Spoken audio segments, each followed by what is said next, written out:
If circumstances magnified one of them in size and strength. And the Polish pipe bomb, Jeff Orlowski. How's the headbanging coming? Welcome to Wisconsin Sports Sunday. All right, welcome in. It is a Wisconsin Sports Sunday here on The Game. On the other side of the glass, it's the Polish pipe bomb, Jeff Orlowski. To my right, the Professor Dan Underberg. I'm Don Wachillis. As always, thank you so much for joining us to kick off your Sunday fun day. Guys, it was an interesting day yesterday, capped off by a wild Brewer win last night in the midst of clinching a playoff spot. Hunter Baumgart's going to join us at 11 from American Family Field as once again the Brewers go for the sweep. The last few series, Professor, it's been feast or famine with this Brewer team. Either we sweep or we get swept, and now we're back to can we sweep, in this case, the St. Louis Cardinals. Yeah, you want to be the sweeper, not the sweepy, okay? It's just, and with after the amazing midseason love that we've had, and we want to see this team now get some traction again and get some consistency through it, and hopefully this is the start of that. And we'll get into some Packer news here. It's incredibly strange, Jeffrey, as we were saying off the air, that we are headed into week 2, that since the last time the three of us sat down together on a Wisconsin Sports Sunday, we've now had 2 football games in the bank already, where a lot of fan bases are going into this morning wondering, are we going to go 0-2, 2-0, 1-1, whatever the case may be. But Packer fans, sit back, relax, enjoy a very much needed restful Sunday as you watch the rest of the fan base panic over their football team while we sit back and go, yeah, we're 2-0, my friend. Yeah, you got that right. 2 games under our belts already. I just feel sorry for all the men out there. I would imagine this is a big honeydew day. That's a great way of saying it. Also, we'll get into some Badger talk. The Badgers falling yesterday to Alabama. We'll get into that. Before we go any further, our thanks to Waterstone Bank, established in 1921, offering a full suite of personal and business banking products. Come for the outstanding customer service. Stay for everything else. Bank easier at Waterstone Bank. See everything they have to offer at WSBOnline.com. And our thanks to Sewer Ninjas as well, dedicated to solving your home sewer issues with the latest no-dig sewer repair technology to minimize cost and disruption. They can repair your sewer lateral line with minimal intrusion, saving you thousands when you need help. Turn to the drain and sewer experts for Milwaukee and now the Madison area. Find out more at sewerninjas.com. So we begin with a little Packer talk here, Professor, as the Packers, as we just noted, are 2-0, while the rest of the league looks at week 2. We're already sitting there in what I think best can be described, sir, as a mini bye, right? And it's got to be a great time to get what I'll call a mini bye, not your full one, but a mini one, that we've got 10 days now before the Packers will take on the Cleveland Browns. You got a few guys, I'm sure, who could use a little bit of rest, time to get healthy a little bit, but a great time to go back, look at the tape, and look at what the successes have been, and look at one of the things or the things that need to be tweaked. Jeff and I were talking prior to coming on air. You know, you got a lot of teams around the NFL right now that are in dumpster fire mode going into week 2 already. Hello, New York Giants. Where the Packers, it's more of fine-tuning as opposed to really trying to figure out what the hell is going on out here. Yeah, what a great position to be in. That's the beautiful part of it, looking at a defense that looks re-energized, rejuiced, if that's even a word. I don't know. That's all right. Make it up. It's Sunday. Yeah, it's just been so much fun watching this team. And I love the idea, if you look at what has happened over the course of the past month with the addition of Micah Parsons. Now there's an individual who can continue to get in shape, can get his kind of personal life in order. I don't mean that negatively, but get your family up here, get it established, do what you need to do, and then at the same time get more familiar with what you're doing on the field so he can spend more time on the field. I enjoyed his interview last week after the game against the Commanders, where he just put out there, he goes, yeah, I'm pissed off. I want to play on the field. I want to be on the field and doing that. And this break probably gives him the chance. But I look at that too, guys. Yeah, we got a defense, right? To quote a certain quarterback we had a while ago, we've got a defense. And now maybe we can figure out a way to kind of tweak the running game that just quite isn't there. It got there at the end of the Commanders game and it kind of pushed through. But let's fix that a little bit. And then we got to figure out what we're going to do now that Jaden Reed is going to be out for a little bit. Hopefully that gives Golden an opportunity to come in and shine and do what he does best. I feel like the Jaden Reed situation, pipe bomb, will be much like when Woody was out with the Tommy John surgery. And I hate the fact that it is an injury we're speaking of. But if all reports are correct and you get a Jaden Reed back in November, even the second week in November, right around that Thanksgiving part of the calendar, it's almost like another free agent acquisition as long as he's healthy. And again, I don't wish this injury upon anybody, but if we can get a Jaden Reed back into the fold come that Thanksgiving part of November, to me, it's like, okay, we're adding a pertinent piece to the puzzle once again, as you hopefully, we're only 2 weeks in, making that push for the playoffs. Yeah. Oh boy. Here we go. I just hate, I do not consider getting your own guy back from injury late in the season to be a free agent pickup. I'm sorry. The problem for me is that, when what was great about that game against the Commies is that you were missing 2 starting offensive linemen and then you're missing one of your receivers. It seems like the injury bug is definitely focused on the offense early on in the season here. And that game, the score was a lot closer than that game was. So the fact that the Packers were still able to pull that out, I think is great. I also take great pride. It was funny. They just had the headline of what they were talking about on the NFL Network here. And it said, what's more concerning, Jared Goff's struggles in Detroit without Ben Johnson, or Caleb's struggles in Chicago with Ben Johnson? When they're talking about 2 division rivals like that, things are looking good for the Packers. Amen. And Dan was talking about, let's go to number 1, Jeff. Dan was talking about the defense in the midst of our conversation here. And the addition of Micah Parsons, the addition of what you said, somebody who wants to be on the field, right? Mm-hmm. Even though we're trying to deal with the back injury, we're trying to get him acclimated to the playbook, but doggone, I'm a football player. I want to be on the field. And what he's meant, I think, to that entire defensive staff, from coaches to players, you name it, has been more than I think any of us could have imagined. Here's a clip courtesy of The Game, Wayne Larrivee, the Packer Radio Network. This is Micah taking down Jaden Daniels. Taylor Biotish turns around the center, looking at the quarterback, waiting for the signal. Now here's the snap. Rush on. Daniels steps up. Penalty marker down. Daniels is sacked. Back outside the 30-yard line. Micah Parsons arrives on the scene. Edgerrin Cooper was also there. And go back to what we talked about last week heading into week 1. Again, 2 games under the belt since the last time we got together.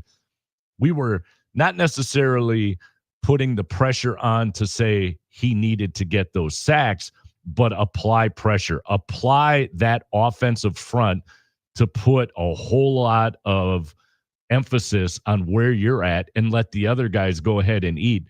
This Packer defense, Dan, the way they're flying around the football is something it's been a long time since I think we can say that every time a guy is getting tackled, you've got 5, 6, 7 Green Bay Packer hats standing around. Just the way as a team collectively they're going about their business is something fun to watch right now. Yeah, it's different because I'm not used to this the past few years where it felt like the Green Bay Packers defense was reacting the entire time. This is a team now, at least after 2 games and really after the Commanders game, where you felt like it was eliciting its will on the offense. Yeah. And again, it's been talked about a lot, and I've heard it. There's nothing new what I'm saying, but the idea that this team and this defense just has more juice coming out of it. It is just active, I guess is the best way. You kind of anticipate something good happening from this defense every single time. And the addition of Micah Parsons, what that's done for guys like Rashawn Gary and the rest of the defensive front, and it feels like it's just opened up the opportunity for the secondary. It just Edge Cooper, all of them have just been able to raise their game and play more relaxed and more aggressive by way of his addition. And that emphasis again on a Micah Parsons has allowed, Jeff will go to number 2, has allowed Rashawn Gary to have a little bit more success, I think, early on. I think we all know he's a high-end player. Mm-hmm. He's done well for this Packer team. But now with the emphasis on Micah Parsons, he's getting a lot of one-on-one looks, and he's taking advantage. Once again, here is Rashawn Gary against the Washington Commanders. First and 10, snap to Daniels. Daniels steps up under pressure. Hit and set. Rashawn Gary. Back near the midfield marker. Rashawn Gary registers. It's kind of fun, Jeff, to sit back and watch. Now, I've had more than one person already reference the 96 Packers with the way this defense is playing, with the way they played. There's some similarities there. You want to say, everybody just calm down a little bit. It's okay. It's only been week 2. But if we can avoid some of the injury bugs that occur during the course of a season and the way these guys are flying around the football, and Jeff Hafley, give him a ton of credit with the way he's now orchestrated this thing schematically. The defense now has become the focus, where for the last how many years we've always been looking at the offense and hoping they'd put up X number of points, you'd come away with a victory. Well, this is what we've been waiting for 100 years. You know, we talked about many times about how the Packers wasted all their first-round picks on defensive players back when we had Brett Favre and Aaron Rodgers, and they weren't drafting skill position offensive guys because the defense, for the most part, was always pretty terrible. That's not the case now. You know, this is, again, a perfect example of the NFL being a copycat league. We all saw how Philadelphia won the Super Bowl last season, which I think kind of lit the fire under Goody to sit there and make the Micah Parsons move, and you see it paying off. We talked about how these guys, Gary and Van Ness, their sack numbers were going to elevate just because of Micah's presence, and then how it would also bleed over, where if all of a sudden, you know, if your linebackers were C, now all of a sudden they're going to be B plus guys because of the pressure secondary the same way. This is absolutely amazing. And, you know, the thing is that if all things were fair, all these guys who are going to get new contracts at bigger numbers because of the Micah Parsons effect should be cutting him about 10% or whatever they get, because he's making a lot of guys on that side of the ball a lot more money than they would have made if he wasn't there. And we were up there at training camp, and we were sitting there with Billy Schmidt and doing our show and watching what was taking place. I think one of the big concerns we all had at the table going into this season was the defensive back situation, as it currently stood back in August. Now you look again at a Micah Parsons, a Rashawn Gary, the pressure that's being applied and allowing these corners and safeties to sit on routes. It's made their game, to Jeff's point, elevated to a point where I don't know if we thought that was going to be the case when initially going into the season. We thought that could be a bit of a bone of contention, not knowing necessarily how this was all going to come to fruition. Oh, it was a full bone. It wasn't just a bit. There was the issue of what are we going to do about the defensive secondary? Because we had a lot of questions about the loss of Jair Alexander and what that would mean. Because, again, the Alexander thing, when he's on the field, he's really good. Mm-hmm. So we'll move away from that topic, but not having that there. And now we're seeing this Micah Parsons effect, this ripple effect where, like you said, guys can jump on routes, but really, for me, it's about being a little bit more aggressive, a little bit tighter on the hip of the wide receiver. And it allows you, I think it allows your safeties to come up and help or take some risks and just take those chances where you can bring that guy up a little bit and have that opportunity to limit that run or to eliminate a route, kind of doing that. So I think what we're seeing, again, to your point, hopefully we don't have any more injuries, and we will. You know, it's a long season. Someone's going to go down, someone's going to get hurt, it's going to be out for a while. But the reality is right now we say this in baseball all the time, every win counts. And so the Green Bay Packers are 2-0 against 2 playoff teams from a year ago. They're 1-0 in the division, and it's 2-0 in the conference. These things are going to matter. I mean, significantly. You can make the assumption that Green Bay is going to do well for the next 2 games after this, and then the real test against Philly. But right now, who cares? They're 2-0. They got a nice little long weekend to recover, and they're going up against a team that they should beat a week from now in Cleveland. And those are the ones that always kind of scare us. Because the teams you should beat are the ones that kind of creep up and bite you in the backside. Jordan Love on Thursday night goes 19 of 31 for 269 yards. But, Jeff, once again, it has been the ability of Jordan Love, the ability of Matt LaFleur to spread the wealth, so to speak, and the number of receivers that are getting touches, that are getting yards. It's not necessarily we've got the one guy we're going to, but the one guy who has been standing out a little bit is Romeo Doubs.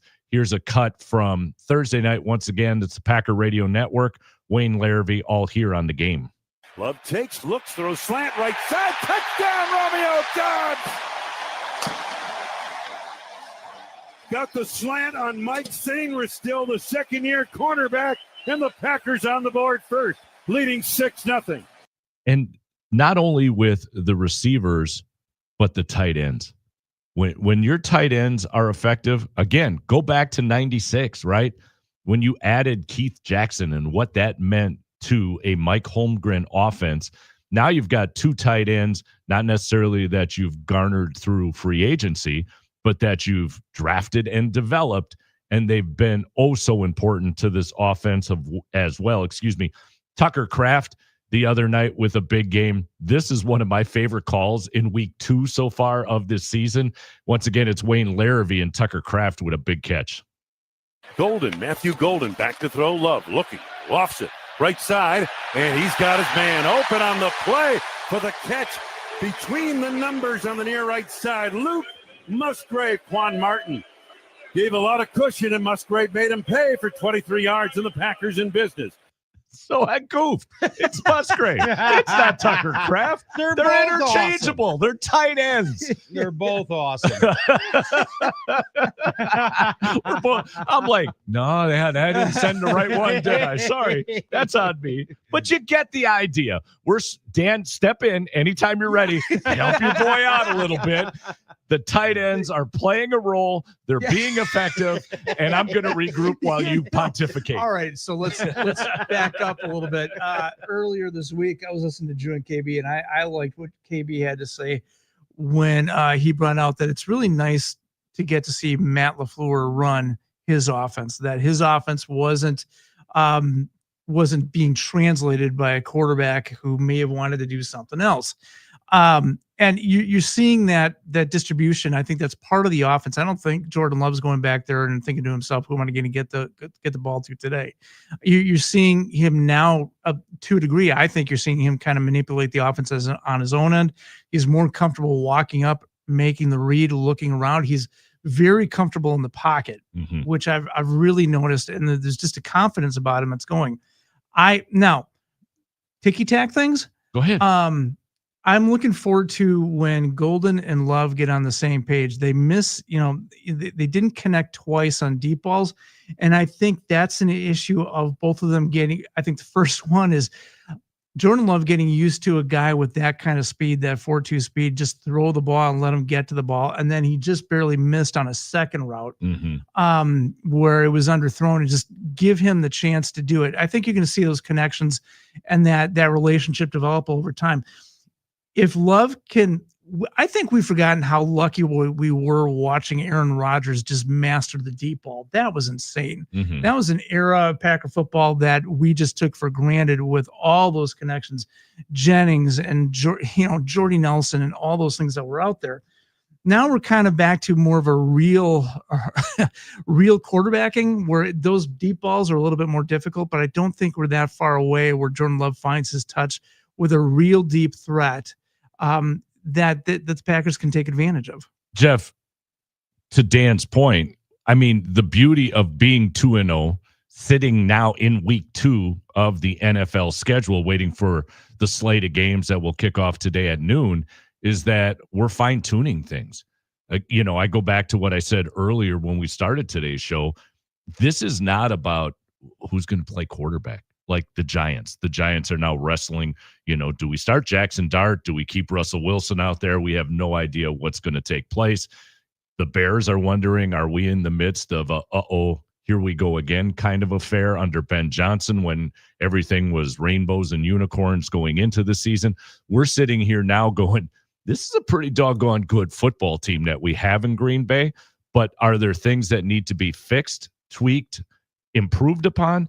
Heck yes. And that's what this 10-day break, I think, gives the coaching staff and the players the time to fix that. And then we wait and see what happens when they take on Cleveland. Yeah, I agree. There is fine tuning that needs to happen. Our special teams still absolutely sucks. Which, who's surprised? It's, wash, rinse, repeat as far as special teams go. But yes, offense, defense looks great. I give Matt LaFleur a lot of credit. The fact that he sticks with the run. The run hasn't really worked, quote unquote worked the first 2 weeks here, but he sticks with it to keep the defense honest. Yep. And, eventually Jacobs is so damn good that he's going to break one for a big gainer and keep that clock moving late when you need to burn time. So I give him a lot of credit for that. Back to what you said about what KB said, I look forward to the day when we can give the Packers compliments without tearing down Aaron Rodgers. I think that would be a good sign of growth here for Wisconsin fans. So, we can say nice things about number 12, the former number 12, who looked pretty damn good in Pittsburgh. I said nice things about him. Oh, I know. I know. But, the fine tuning needs to happen. The run game needs to get going, all that kind of stuff. I think that, the Jaden Reed injury, I think, is a opportunity for good old Savion. Because when he gets his hand on the ball, man, he looks good. But Savion, dude, you can't let the 25-yard line trip you. When there's no one around you and you fall over because you tripped over the 25. You just clean up a couple little things like that, man. We could have a serious under-the-radar weapon in Savion, so I'm excited to see what he can do if he gets the ball in his hands more often. Do you think there was a meeting with the maintenance staff on Friday morning? Like, dude, that's too much chalk at the 25. Coach, there was an anthill. Can we lighten it up a little bit? But to your point, Jeff, the idea that Matt LaFleur sticks with the run, when you go back to that Detroit game, Josh Jacobs has 8 yards in the first half. He finished with 58. Do the math, right? Second half, 50 yards. And he got those yards when the Packers absolutely needed it. You needed those first downs. You needed to burn clock. You needed to control the football. All of those things took place. And I think there is going to be a time in the midst of this season where the running game is much more effective, but it has been effective in spurts. And thankfully, it's been effective when we needed it the most, which is down the back end of these two football games when you need to control the clock, you need to preserve the lead, and doggone well he's going to protect the football, all things that everybody talks about as far as winning football goes. Time to take a break. On the other side of the break, all right, Badgers, Alabama. It was one for the ages and not necessarily a good one, but we'll recap it on the other side. This is a Wisconsin Sports Sunday here on The Game. They were chopping them up, they were chopping them down.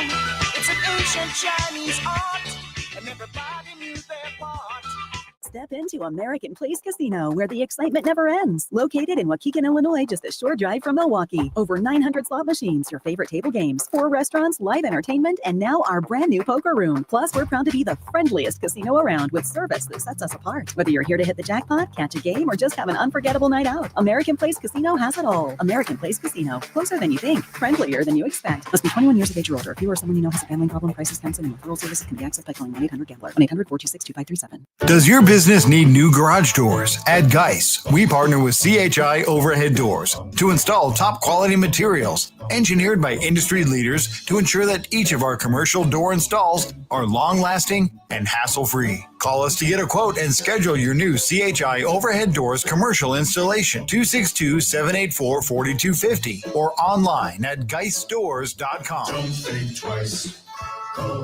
For CHI overhead doors for your business. Are you a U.S. Cellular customer uncertain about the switch to T-Mobile? Well, it's never been easier to switch to Verizon and get the certainty you deserve. Plans start at just $30 per line per month for 4 lines on unlimited welcome with autopay plus taxes and fees. And that price is guaranteed for 3 years on America's most reliable 5G network. Visit a Verizon store today. 3-year price guarantee only applies to then current base monthly rate. Additional terms apply. In times of congestion, unlimited 5G and 4G LTE may be temporarily slower than other traffic. Domestic data roaming and 2G speeds. Rankings based on root metrics. Root score report dated 1H2025. Your results may vary.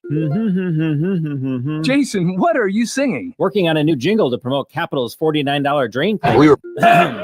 When your sink fills up with gunk, don't stress, don't whine. It's only $49. Don't take this the wrong way, man, but I'd stick to plumbing, heating, and cooling if I were you. That's fair, but people need to know that we clear clogs for only $49. Fine, but I would have rhymed gunk with junk. It's so obvious. Call CapitalTears.com. Hi, I'm Maria, salon owner. You know the jingle. Now discover the facts about Ozempic, a GLP-1. There's only one FDA-approved Ozempic made by Novo Nordisk. Learn about the real thing. Talk to your healthcare professional today. Call 1-833-OZEMPIC or visit Ozempic.com to view the medication guide and to learn more about Ozempic. Semaglutide injection 0.5, 1, and 2 milligrams.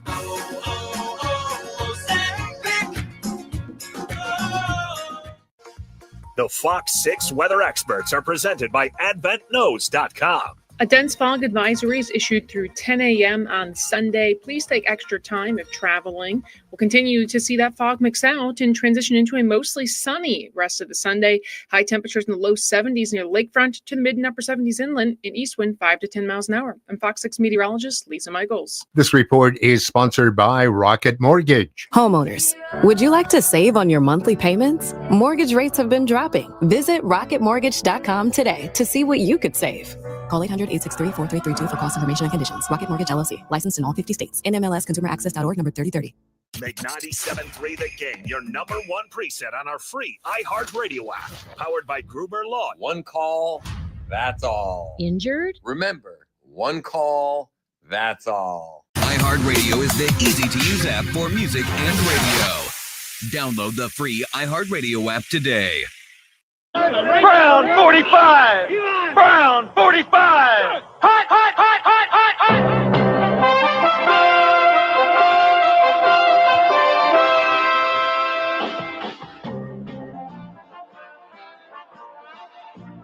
I think one of these Sundays we'll have to do this, the old ABC Monday Night Football, just the old school intros for the NFL season from back in the day. It just makes you feel so good on a Sunday. These old highlights that they show during these intros are amazing. Every single person on here would have been thrown out of today's game. That's true. That's true. Oh, just, you don't know. It's crazy how some of these guys survive some of those hits. And especially the way the technology was. Oh, my Those gosh. helmets are nowhere near what we're seeing today. The helmets were concrete. The floors were concrete. It was a baseball field or something like that. Right. Oh, yeah, it was called AstroTurf. It was nothing more than carpeting over cement. But go ahead, guys. You'll be fine. All right. Welcome back in. It's a Wisconsin Sports Sunday here on The Game. Our thanks, as always, to Waterstone Bank, established in 1921, offering a full suite of personal and business banking products. Come for the outstanding customer service. Stay for everything else. Bank easier at Waterstone Bank. See everything they have to offer at WSBonline.com.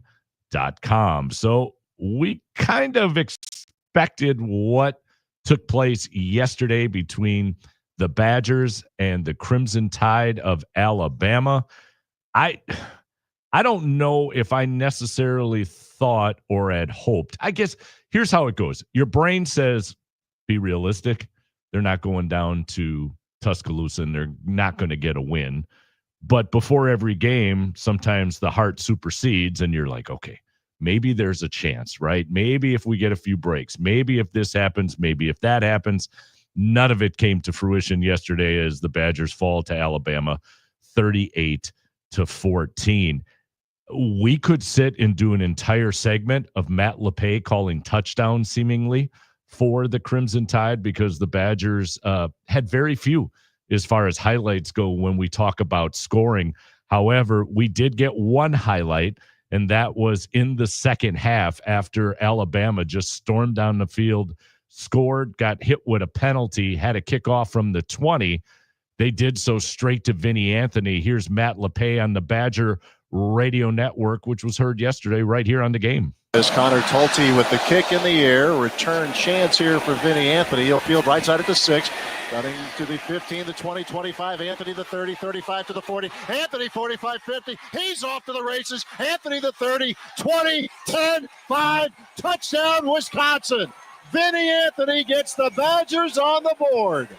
Still, there's just nothing better than Matt LePay calling a touchdown for the Wisconsin Badgers. Again, Matt LePay's call yesterday, courtesy of Learfield, the Badger Radio Network, all heard right here on The Game.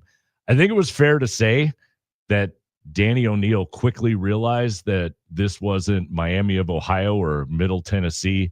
Alabama plays at a much different level. And I think as we were talking about, Dan, prior to coming on the air, the talent differential from top to bottom between the two schools was noticeable, to say the least. It was noticeable. And so very quickly, it was evident that it was just going to be a long day for Wisconsin. Yeah, here was my day yesterday. Wisconsin drives, and Alabama drives stalls, and they decided to go for 4th and 2 on their side of the field. And Wisconsin comes away with the ball.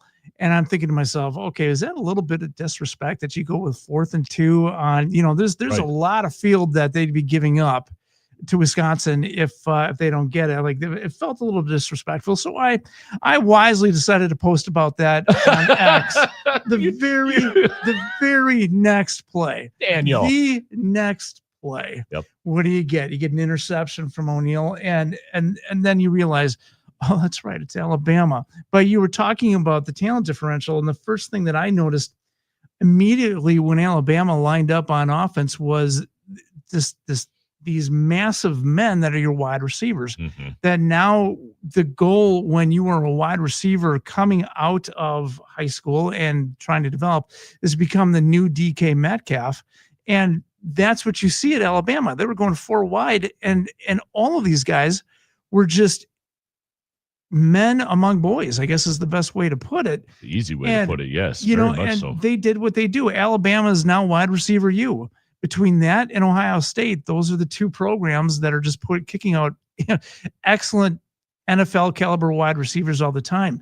And so you see what the result was. I think Ty Simpson had 383 yards or something like that. Yep. 4 touchdowns, whatever it was. He looked like a Heisman hopeful. He did. That's a great way of saying it. Good. So yeah, the talent differential between these two programs was, again, as you said, noticeable. And from there, it wasn't that Wisconsin didn't show some things of good, right? There were every now and again, it looked like they were able to get some movement, but by and large, they were not going to win that game. Well, we knew going into the game that they would have to play nearly a perfect game, at least to be competitive. Now, let's backtrack. We've been saying it forever right now, knowing that the Badgers have a daunting schedule, knowing that they're in the midst of what I'll call a rebuild, that we need this team, at least from the fan base perspective, to be competitive, to just give us hope, not maybe necessarily for this year, but the years to come. It's the mistakes again, like having a roughing the passer call when you're able to stop Alabama on 3rd and long. You get a roughing the passer, the very next play, Alabama scores. I mean, those types of things can happen. Luke Fickell talked with Mike Heller yesterday after the game and talked about the fact that there were just too many mistakes. Once again, this is courtesy of the Badger Radio Network, Learfield Sports, all heard here on The Game. There's a recipe to pull an upset. You didn't hit on some of the recipes. You can't make mistakes and do the things on your own. And that kind of haunted you throughout the day? Yeah. The whole key, I thought, was we had to be a good start. We had to be consistent at what we were doing. And, obviously we couldn't capitalize.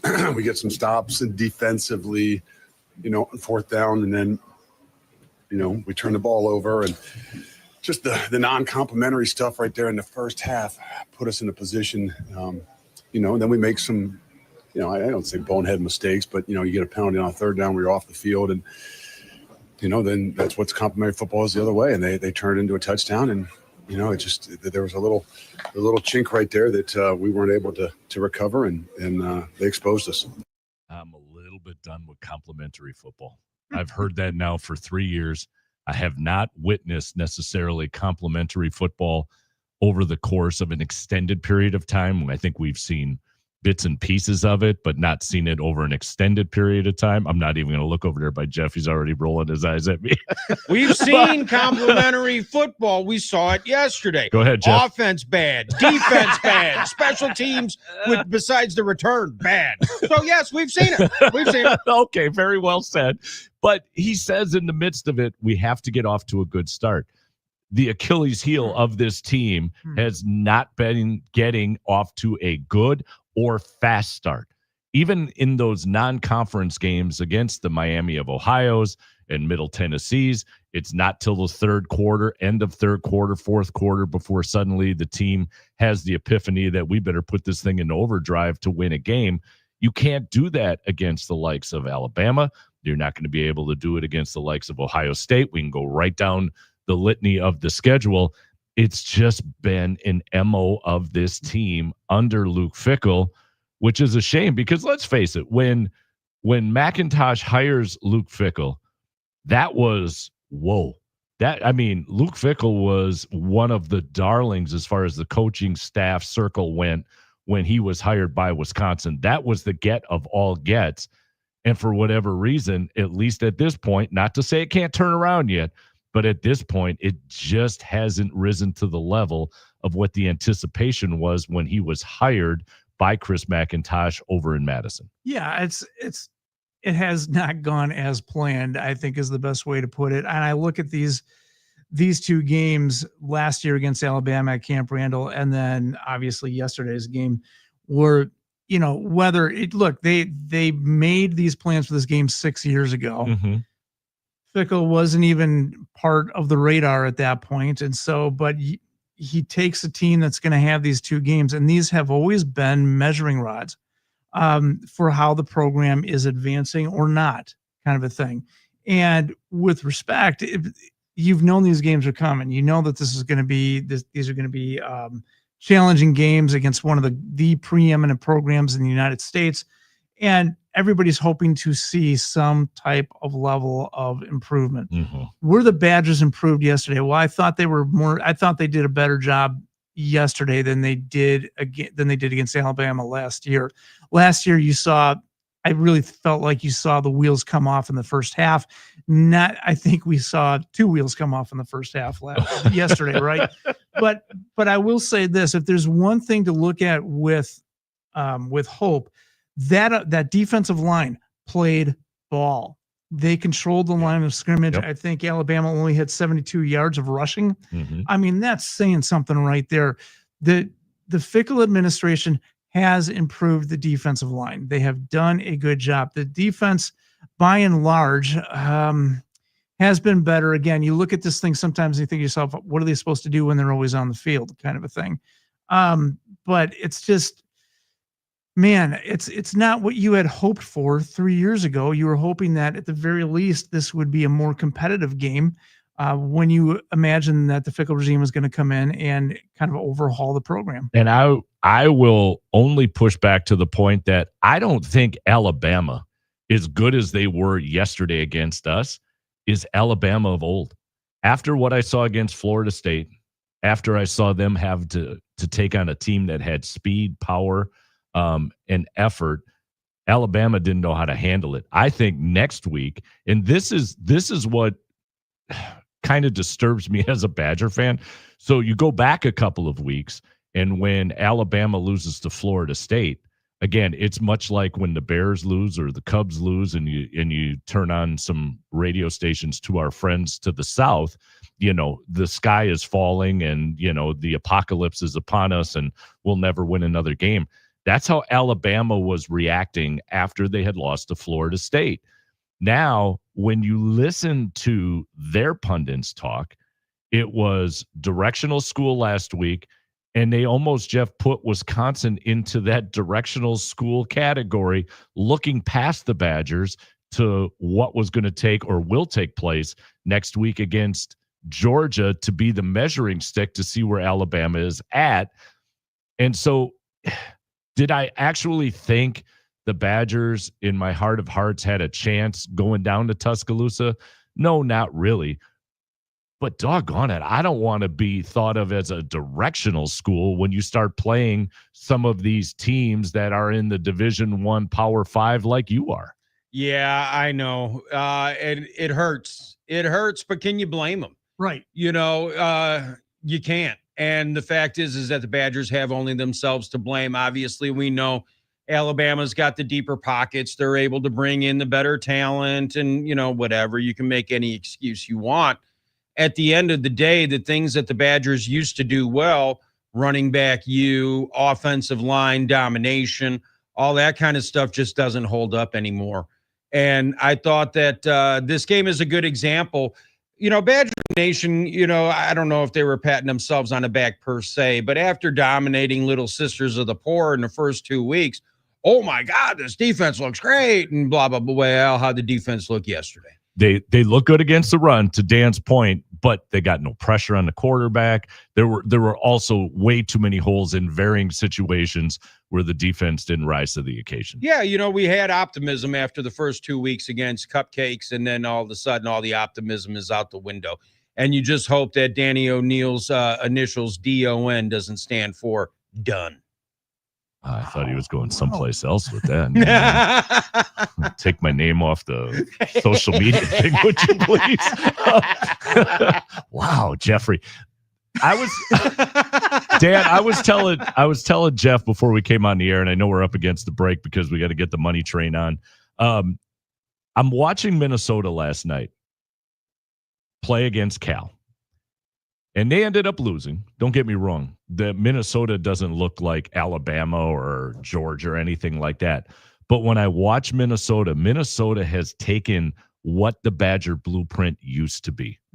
Good running back, big offensive and defensive lines, a quarterback who can manage their offense.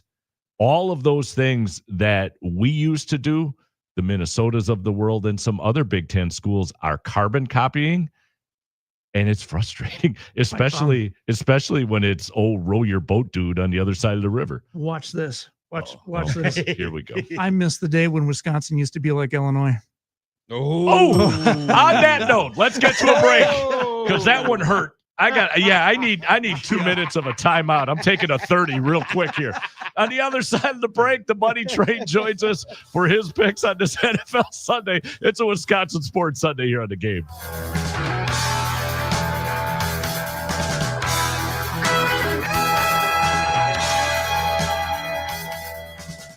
Monica, we've got to hand it to you. You and the design team have outdone yourselves. Are you talking about the One Collection? Those rings say you are the one. And they say it symbolically. Describe the symbols. Every ring in the One Collection should be presented with a special ritual. What would that ritual be? You pick up her left hand and you place a kiss on her ring finger. Rick, you never told me about that part. Then you show her the tiny red diamond, flush mounted inside the ring, that will forever be in contact with her finger. Why is it red? Because that's when the giver says to the one, wherever you go, my heart goes with you. I give you this kiss. I give you my heart. The red diamond is a secret symbol of that sacred moment. The center diamond on the outside of the ring is for the whole world to see. But the tiny red created diamond inside the ring is only for the two of them. The One Collection of engagement rings is available exclusively at Kessler's. To find the Kessler's nearest you, visit KesslersDiamonds.com. If you're 55 or older and into that whole saving money thing, T-Mobile has an exclusive phone and internet bundle just for you. Right now, get 2 unlimited phone lines plus 5G home internet for just $30 each per month with autopay, plus taxes and fees. And with 5G home internet, setup is easy with just one cord and no technician needed, which is great if you're also into that whole keeping it simple thing.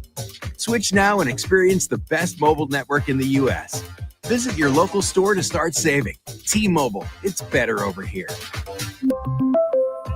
Based on analysis by Ookla of Speed Test Intelligence data Q4 2024 to Q1 2025. Ookla trademarks used under license. Unlimited on our network. Customers on voice plan may notice speeds lower than other customers and further reduction if using more than 50 gigs a month due to data prioritization. Video streams and SD on this plan. Home internet pricing after $20 a monthly bill credit plus $5 per line without autopay. Debit or bank account required. See 5G device coverage and access details at T-Mobile.com.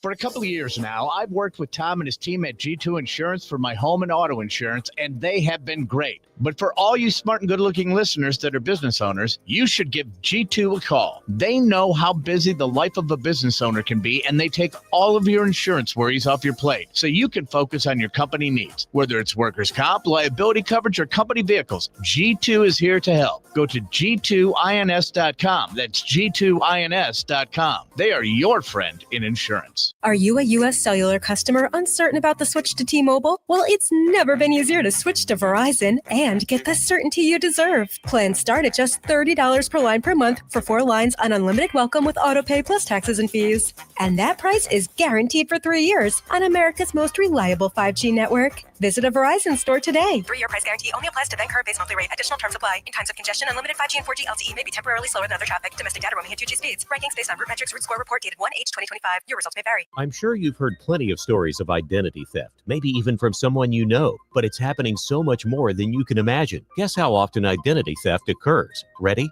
Once every 5 seconds. During this commercial, 6 people will have their lives turned upside down. Fortunately, there's LifeLock. LifeLock monitors millions of data points a second for identity theft and fixes it guaranteed or your money back. Join now and save up to 40% your first year at LifeLock.com. Use promo code NEWS. Terms apply. As a mom, comforting my family is what I do best. Vicks Vapor Stick provides soothing, non-medicated Vicks vapors in an easy-to-apply stick, and it dries fast, so there's no mess. I use it to comfort myself and my family. Thanks, Mom. Vicks Vapo Stick, soothing comfort for the whole family. And try Vicks Vapo Shower Max for steamy Vicks vapors when you need more comfort for yourself. Use as directed. Homeowners, would you like to save on your monthly payments? Mortgage rates have been dropping. Visit rocketmortgage.com today to see what you could save. Call 800-863-4332 for cost information and conditions. Rocket Mortgage LLC, licensed in all 50 states. NMLSconsumeraccess.org, number 3030. The kick is fly. It is fly. It is blocked. And the Packers have won. Beautiful. The home of your Green Bay Packers and the flagship of the Packers Radio Network. Oh, my goodness. Wow. 97.3 The Game. Place your bets. Place your bets.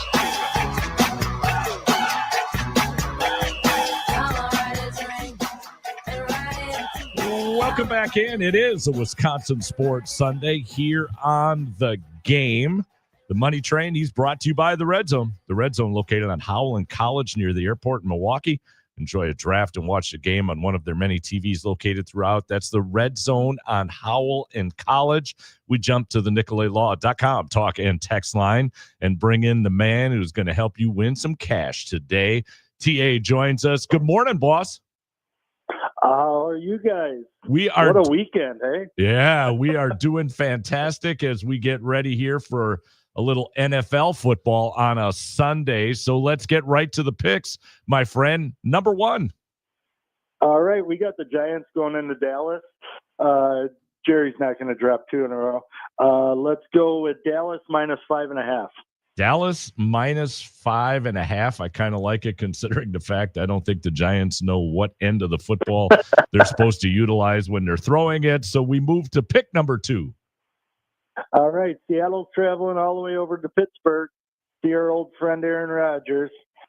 The Steelers are given 3.5. Take the Steelers at home minus the 3.5. Steelers at home. You just made Jeff's day because he's over there always defending Mr. Aaron Rodgers. Yes, sir. So we take the Steelers minus 3.5. Pick number 3, sir. All right. You know, the Bears Vikings game last week was so much fun to watch. I had to take the Bears again. Now they're going into Detroit. Detroit's laying 6.5. It was 7. Now it's down to 6.5-ish. I am going to take the Lions at home against those woeful Chicago Bears. and you said the line right now is at 6.5? Correct. All right, 6.5. And as always, how about a bonus pick, boss? right. The Bills are going into the Jets. Jets are a disaster. They always have been. The Bills are only given 5.5. I don't get it. I am taking the Buffaloes minus the 5.5 against the Jets. The Buffaloes. All I could think of was Fred Flintstone with the cap on while he's making that bet. So let's recap it. I got Dallas minus 5.5, Steelers minus 3.5, Lions minus 6.5, and the Bills minus 5.5. Let's keep it going after yesterday. Hey, if you would have called me yesterday, you could have put a new kitchen and an outside porch in. Let's go. I put this man on speed dial. T, thanks as always. Have a great Sunday. Talk to you soon. All right. That's the Money Train joining us on the NicoletLaw.com talk and text line as we get into a little of what is trending. They talking about me. They talking about me. They talking about me. Come on, pushing with trending. So, yesterday was just an epic day, I think, as far as sports went. We had some great college football games. We're just going to take the Badger game and set it aside out of that talk. When you look at Clemson, Georgia Tech, and Georgia, Tennessee, Notre Dame, Texas A&M, you had a great fight last night that I wish I could spend an hour on talking about why you rang the bell at midnight to start the thing. Us old people, man. Come on. They always do that with boxing, man. Oh, it's nuts. I was so excited that Canelo lost. And I was like, oh, I can't wait to go home and watch this bad boy. I got home at like 1:30 in the morning. I was like, no. It's time to go to bed. However, in the midst of the Brewer win, and we'll talk to Hunter Baumgart as we get to the 11 o'clock hour, as he's already over at American Family Field, the Brewers clinch a playoff berth. However, in the midst of their celebration, Pat Murphy gets an envelope handed to him from Mark Antanasio, It's a letter from Uke. If you're driving right now, you may want to just slide over because, somebody's cutting onions. Your eyes are going to get a little teary-eyed listening to this, but it's unbelievable. This is Pat Murphy last night from the locker room. I got a letter today from Uke, and before we toast, I want to read it. Thanks, Mark. Thought it was fitting. The last time that we celebrated, Uke was with us. Howdy, boys. Never a doubt you would get this invitation. You did it by believing.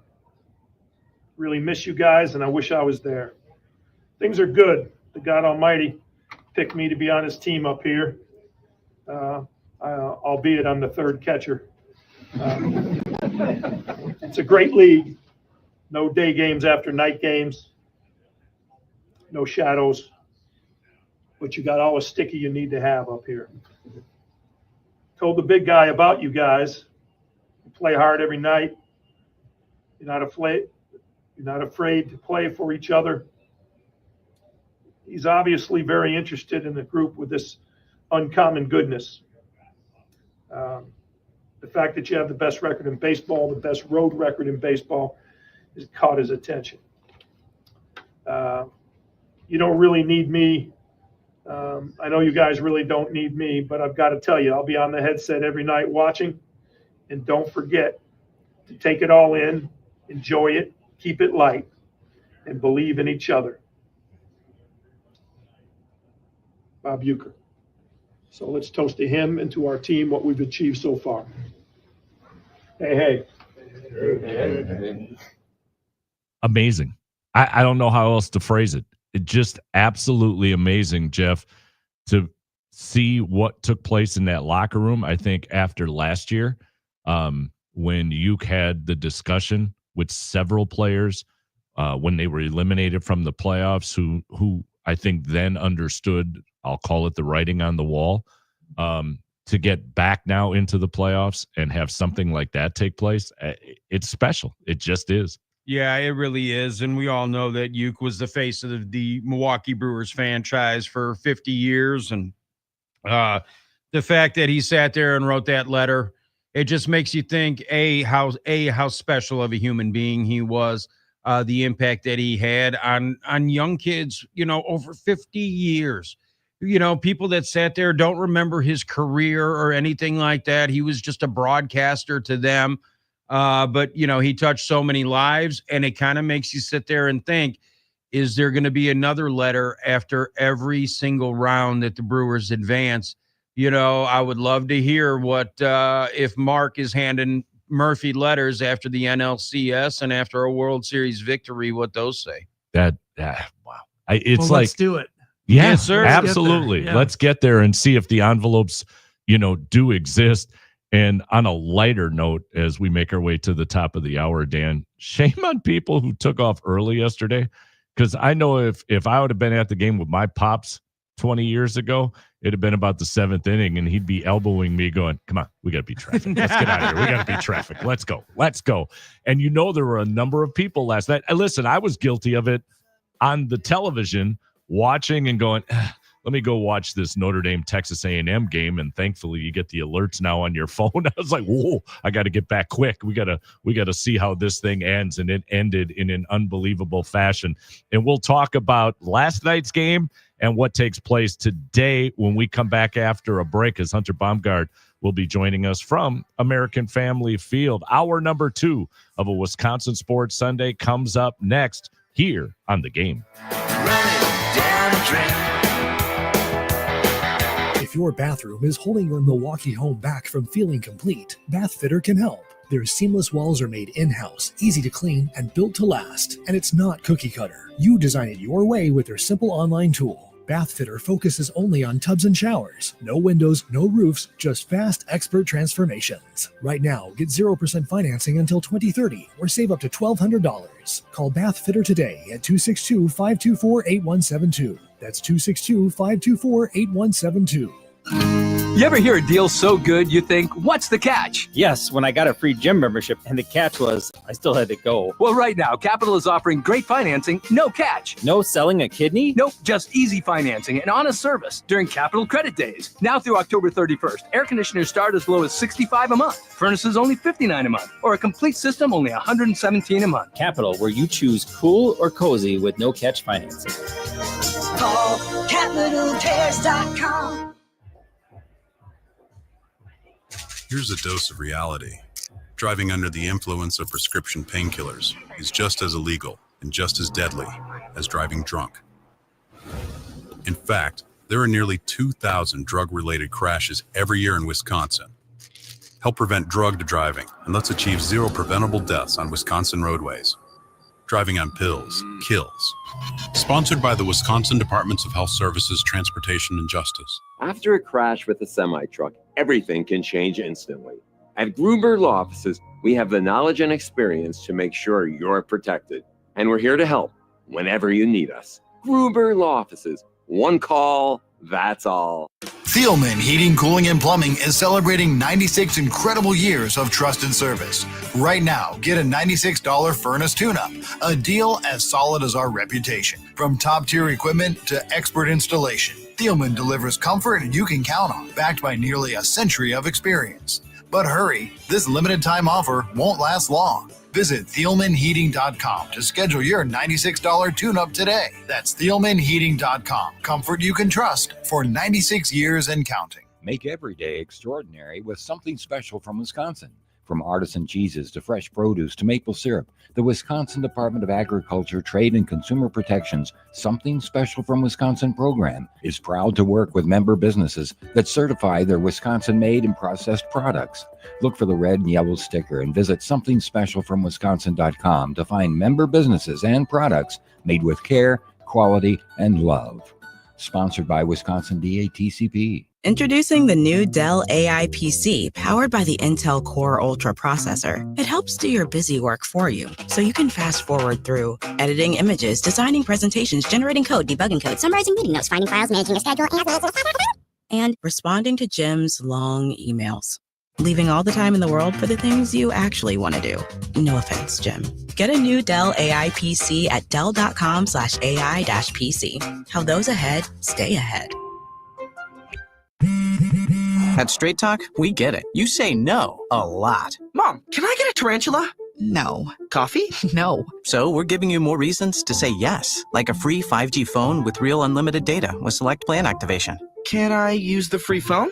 Yes. See? Doesn't it feel good to say yes to more? Absolutely. Face tattoo? Absolutely not. Available at straighttalk.com and Walmart. Taxes and fees apply. In-store activation of Gold Unlimited plan or higher required. For network management practices, visit straighttalk.com. Make 97.3 The Game your number one preset on our free iHeartRadio app. Powered by Gruber Law. One call, that's all. Injured? Remember, one call, that's all. Number one on your car radio preset and the new and improved iHeartRadio app. Broadcasting live from the Iron Jock Studios. This is WRNW-FM Milwaukee. 97.3 The Game. Welcome to Wisconsin Sports Sunday. If it's happening here, these guys are talking about it. Who are you guys? Don Wachilis. That's right. The Professor Dan Underberg. What if circumstances magnified one of them in size and strength? And the Polish pipe bomb, Jeff Orlowski. How's the headbanging coming? Welcome to Wisconsin Sports Sunday. All right, welcome in hour number 2 of a Wisconsin Sports Sunday here on The Game. The Polish pipe bomb, Jeff Orlowski, sits on the other side of the glass. Professor Dan Underberg is next to me on the right. I'm Don Wachilis. Thank you, as always, for tuning us in to get your Sunday fun day out. A little local sports here as we make our way to the 12 o'clock hour and the kickoff of week 2 of the NFL season. We're blessed in the fact that the Packers are already 2-0. We get a little time off, but to Jeff's point, it might be honeydew list day. So I never even thought about that. And oh boy, what do we got to do? Don't we have like production work or something to do after this? I know that we need to that we're always involved with here at the station. I think we got a 7-hour show meeting after this is wrapped up. Why don't we do it at the Varsity Club? Or, there you go. Or Natty All Oaks right. or something. Jeff's in charge. Let's roll here as, again, we have our number 2. Hunter Baumgart's going to be joining us in just a moment. We want to thank Sewer Ninjas for being a sponsor of our program, dedicated to solving your home sewer issues with the latest no-dig sewer repair technology. To minimize cost and disruption, they can repair your sewer lateral line with minimal intrusion, saving you thousands. When you need help, turn to the drain. And sewer experts for Milwaukee and the surrounding communities. Find out more at sewerninjas.com. Our thanks to Waterstone Bank as well, established in 1921, offering a full suite of personal and business banking products. Come for the outstanding customer service. Stay for everything else. Bank easier at Waterstone Bank. See everything they have to offer at WSBOnline.com. Yesterday, one for the ages. They clinch the playoff spot, and then last night, walk it off in comeback fashion, and we jump to the NicolaLaw.com talk and text line and bring in our baseball insider. It's Hunter Baumgart. Hunter, good morning, sir. Good morning, guys. I tell you, I can come up with some work you can do over there. Don't you worry. If you need a little extra, so you just let me know. Hunter, we will, but I got to tell you, the itinerary Jeff put together for that 7-hour staff meeting is pretty intense. So we'll have to chat, but just know we are busy. And okay? you're so good at it, we're not going to be able to maintain your standards. Hey, Hunter, last night, Andrew Monasterio gets the walk-off, but in the midst of all that, if that wasn't the best or one of the best at-bats that we've seen all season long, continually fighting off pitch after pitch until he got what he was looking for, or the mistake, I don't know how he wants to phrase it, that was given up by the Cardinals to get that base hit, to get the winning run across, to, cap off what was an incredible comeback. Monasterio was absolutely brilliant last night, again, in that final at-bat. He just continues to come through when the team needs him. And a guy who is not starting every day, obviously he went through the period where he was starting every day because Joey Ortiz was on the IL, but that was a short time, and he's just always ready. It is really impressive. It's not easy to do, to be in that role, be on the bench, and have to always be ready. But he is so, he has his routine down. He has his preparation down.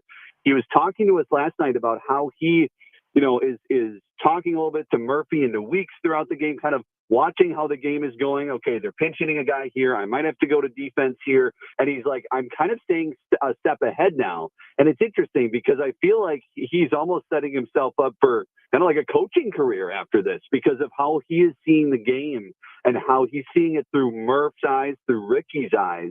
And I think that, could help him down the road, but it's for sure helping him right now because he just knows how to be ready when his number is called. And that at-bat was fantastic. He gets down 0-2. He fouls off 5 pitches to get that to the 10th pitch of that at-bat. And when we talked to him after, I was like, what's going through your mind, as you're going through that 10-pitch at-bat? And he's like, honestly, I was just trying to get a base hit. I saw Sal Frelick on deck. I was just trying to get the next guy up, trying to get Sal an opportunity, trying to get Durbin over to third, just do my job. And, hey, he did his job and then some, gets the base hit to center field, Durbin scores, and the rest is history. So he has been such a key, as so many different guys have at different times this season, but he has come up clutch many times, and he's always ready.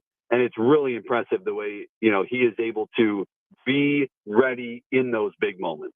Yeah, and he's kind of like the perfect Brewer because, there's not many cities, if you're baseball fans around the country, if you ask them who Andrew Monasterio is, I think most of them would say, I have no idea.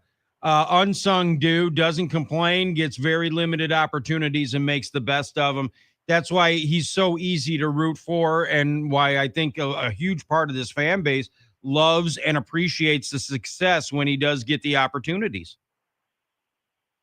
For sure. Absolutely. I mean, the team loves him too. The team absolutely loves him. I mean, you watched that celebration last night as they're hopping around and his shirt gets ripped off and Durbin goes and lifts him up. And, it's not like Durbin's a big guy, but he just grabs him and lifts him up. And, I mean, it's just like, this team absolutely loves him. And I think that is obviously it makes us, as fans or as media love him too.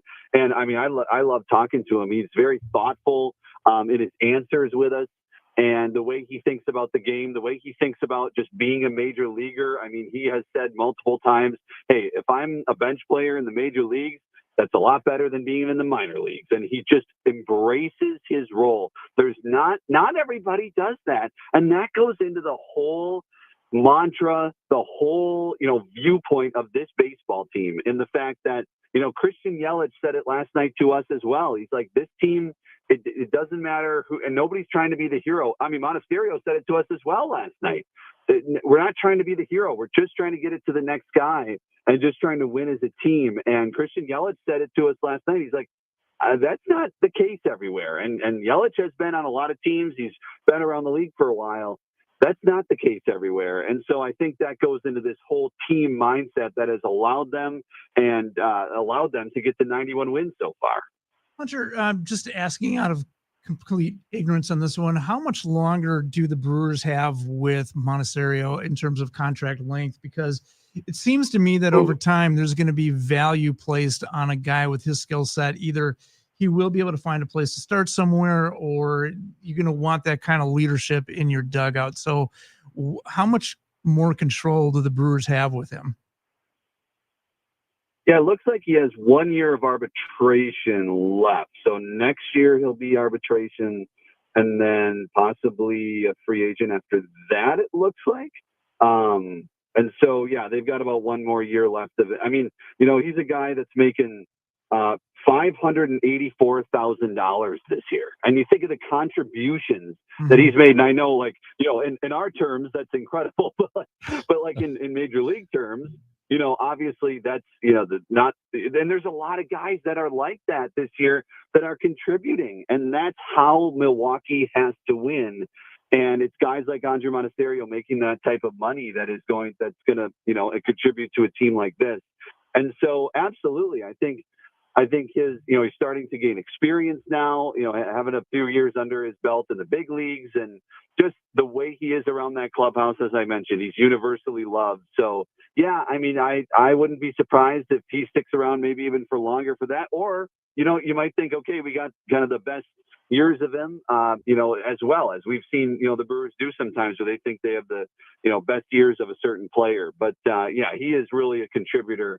He may not be the biggest name, Jeff, as you said, he may not be known around the big leagues, but he's been a big reason why this team is where they are.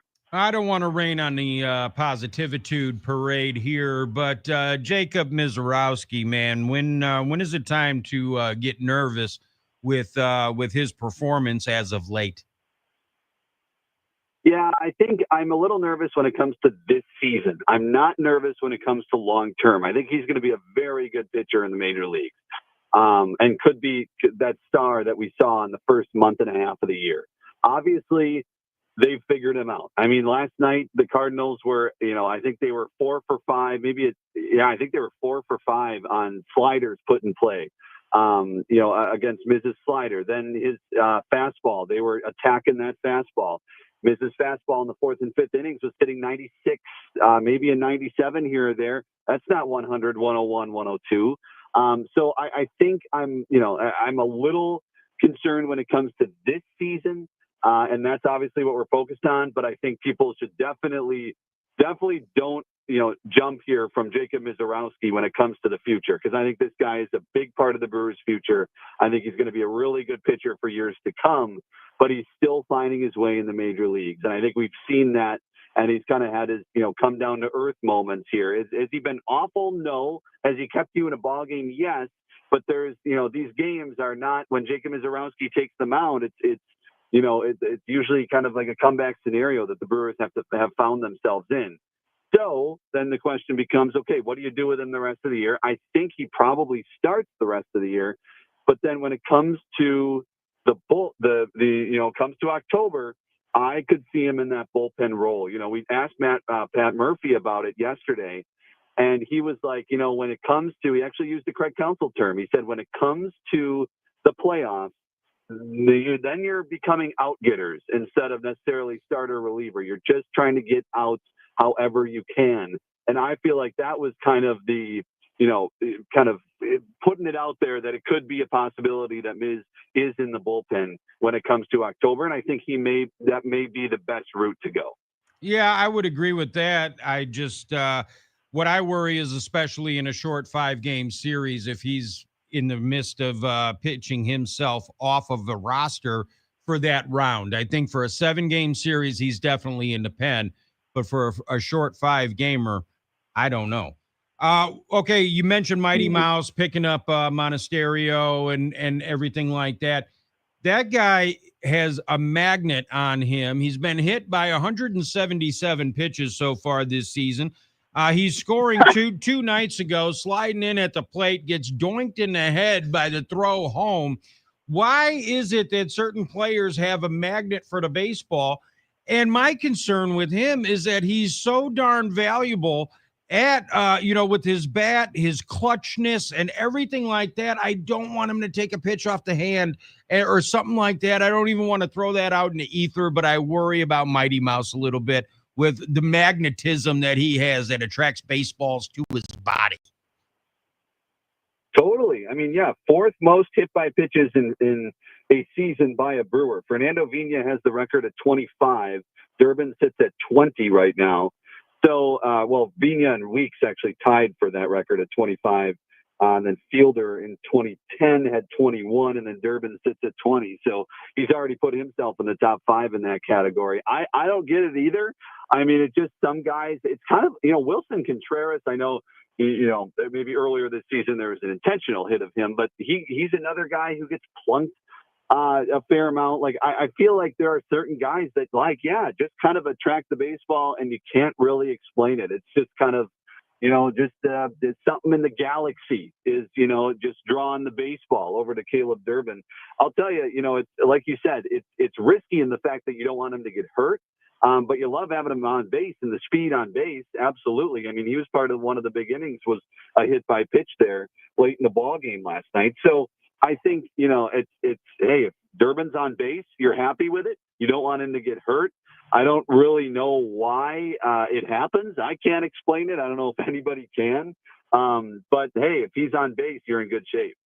Now, we all three of us ask you a lot of questions and get very profound answers.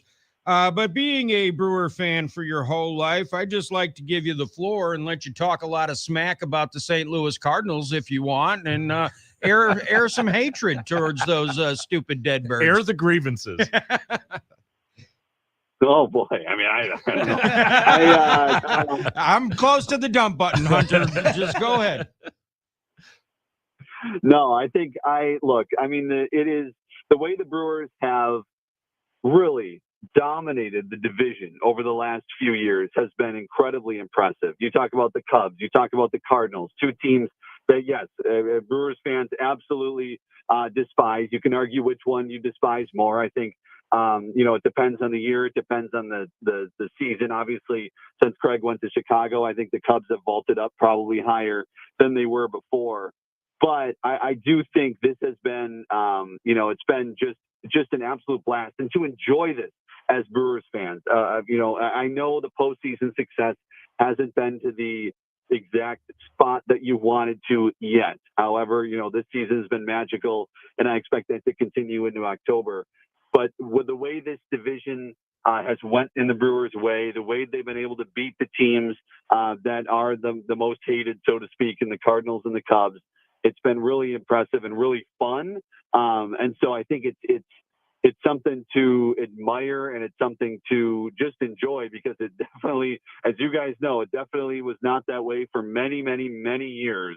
And it really has been as of late. I mean, you think Still about it. takes the high road. I know. I just. It's okay to get mad every okay. now and then, Hunter. Still taking the high road. Wow, that is mighty impressive. Oh, thank you, I guess. No, it's all good. Let me step in, Hunter. It's for me, it's the Cardinals, 100%. That's my go-to hate team. So I will stop there, because I could go off for an hour on why that is. I got you. Hey, it's been part of the conversation here on the show this morning, but and I'm sure it's going to be an ongoing conversation. We'll probably see it a lot on social and the media. But what was your reaction to the message from Uke last night to the team?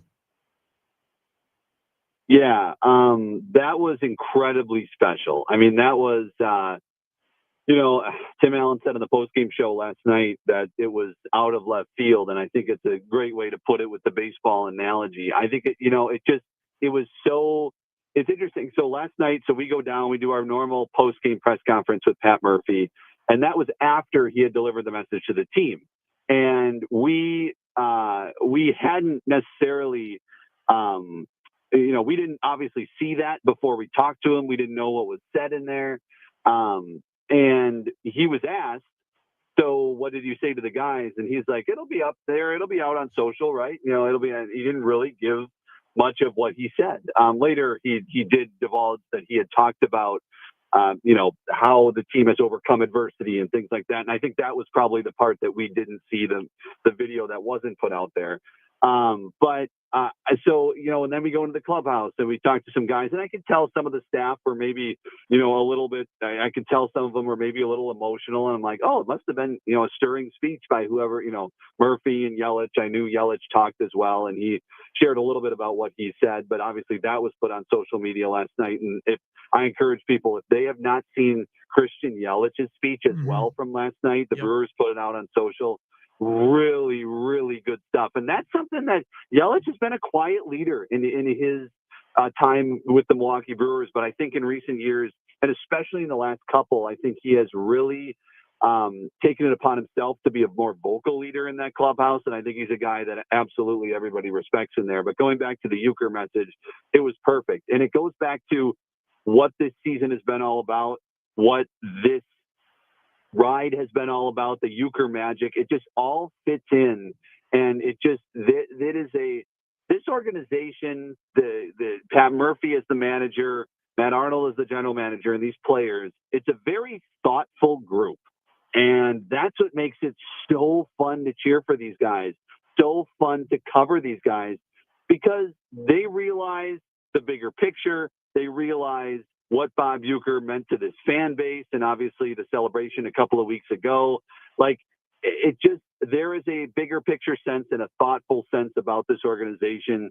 And I think that was put out really on display last night with that video. Hunter, there was a discussion being had earlier in the week about some of the struggles, we'll say, in the last month the Brewers have had in the month of September. But those struggles, when you look back over the last 11 games, you're still a game above 500.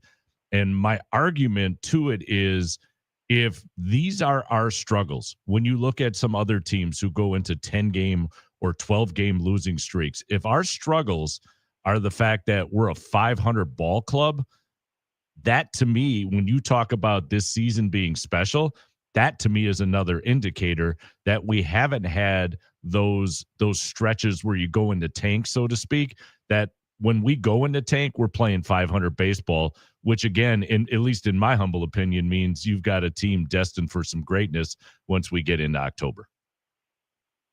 Yeah, it's a great point. I think, as a team, as a team, I think you strive for that, right? That you bottom out maybe at 500. And not just overall record-wise, but as you go through a tough stretch in the season, that's kind of, the worst tough stretch is a 500 stretch. And I think a lot of teams would take that. And then you add in the winning streaks that they've had this season, and you add the really good baseball in June, July, and August. And all of that combined, and you get to the record that they have now and the best record in ball on September 14th, which is awesome to say. And you just, you want to repeat it as much as possible because you just got to soak it all in. But I think, it's what the Brewers have done over the last, month or so since that winning streak ended. And it's been about a month. Yeah, they played about 500 baseball. It's not been the cleanest of baseball. Heck, last night, the first 6 innings of that game were not very clean. Pat Murphy said it to us post game. He's like, the at-bats, we just weren't having the at-bats that we normally see. Obviously, he said he came out and said the pitching wasn't very good last night. Obviously, the defense was shaky at times. But what this team can do, and Caleb Durbin told us after the game, he's like, I never felt like we were out of it tonight. And when that's the case with a baseball team, and we've heard that June, July, August, and now September, we've heard players say that, where they don't feel like they are out of it. And what that gives fans hope. And I know some people might have left early last night, and it was probably, they probably regretted it as they're driving home. But this team is going to fight till the last out, and every out matters, and they are going to make it matter for the other team. And so even though they may be, about 500 since the middle of August, they may have been swept by the Rangers, only the second sweep of the season, his team is still really talented. They still fight every night. And a lot of those outs in Texas were, hard line drive outs. I mean, Yelich averaged off the bat 101 miles an hour in that series, but just had very little to show for it. So I think overall, I'm not too incredibly concerned with how the Brewers have played over the last month. I think when October hits, it's a reset for everybody. It's a new season. So however you have to do it, even if it's getting down 6-1 and making a 9-8 win, a walk-off victory, their 11th of the season, most in baseball. If that's the case, just win games, win this division, get that 1 seed, because once October comes, it's a clean slate.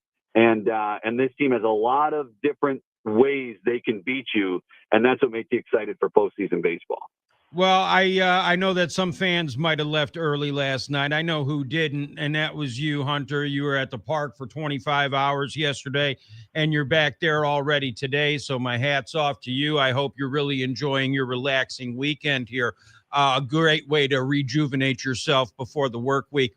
My final question here for you, and in case anybody missed it last night, right before Ken Rosenthal interviewed Monasterio on the field, there was a Gatorade bath about to happen. Rosenthal runs over one of the Brewers photographers and then looks at it, knocks him on the ground, looks at him, gives him a dirty look, and then doesn't offer a hand to pick him up before he goes back to Monasterio for a very mediocre interview. Any update on Ken Rosenthal is a jerk gate? Has he come out and apologized to the Brewers photographer, or is it radio silence from Mr. Rosenthal? I have not seen anything. I'll be interested to see, maybe there's some buzz in the press box about it today. And if I hear any, that apology was made, I will report back on the post-game show today. I like I said on the post-game show last night, I am a Scott Paulus fan. And he is amazing at what he does, chronicling the Milwaukee Brewers through pictures. He's done it for a really long time. He's, from all accounts, I haven't had a chance to talk to him too much, but from all accounts, he's a great human. The people love him around the Brewers. So all I'll say is, Scott is a fantastic guy, and I didn't deserve that. There was just a happenstance where it just, the Gatorade was being poured on, Ken, bumped into him. And then I don't think that, the look was necessarily necessary. I would think that Ken is probably going to look back on that and think, ooh, that probably wasn't great. So there may be an apology coming. We shall see. But yeah, I am absolutely a big fan of Scott Paulus, and hope that all turns out right with that situation.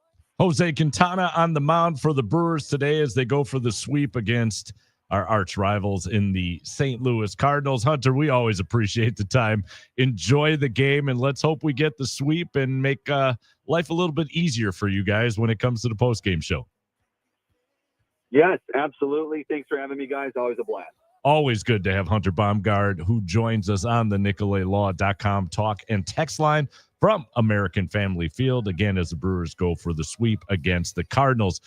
We'll take a break. We'll give you 3 games to watch today, with the Packers being in the midst of their little bye.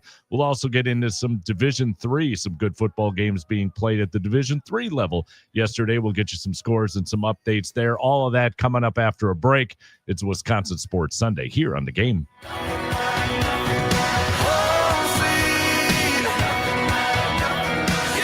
The Fall Trade-Up event is happening now at Cunis. With winter on the horizon, trade up now to a new, safe, and reliable vehicle.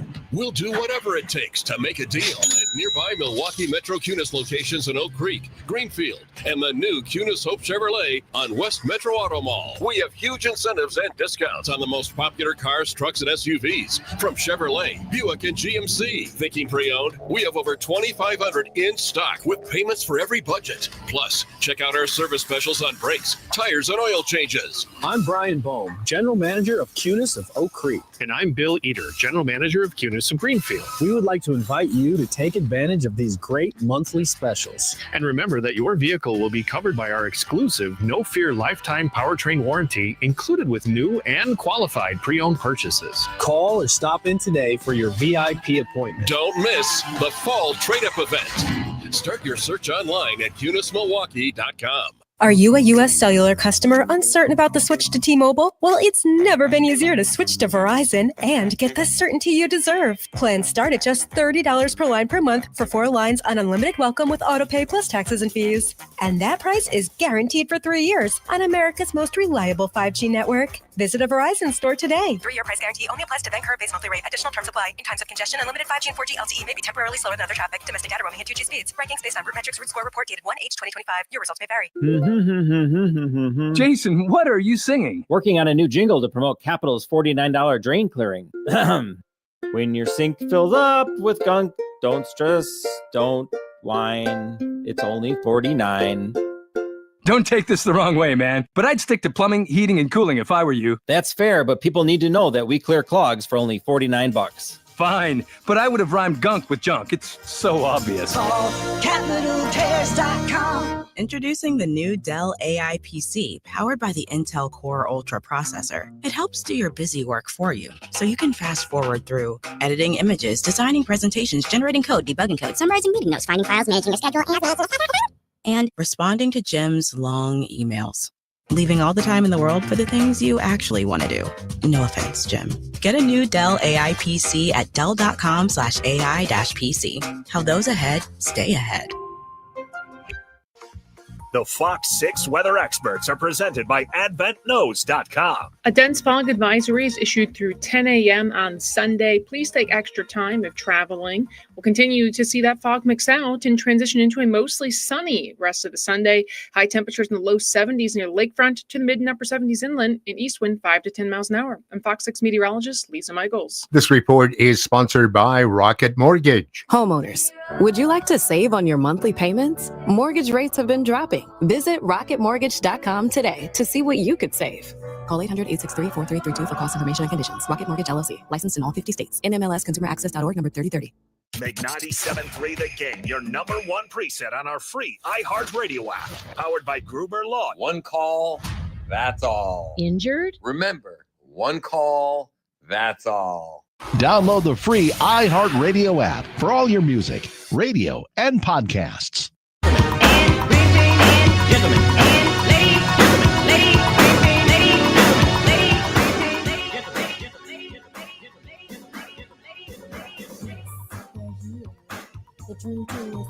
All right, welcome in. It is a Wisconsin Sports Sunday as we make our way to the top of the hour in week 2 of the NFL, as well as the Brewers looking to get the sweep at American Family Field.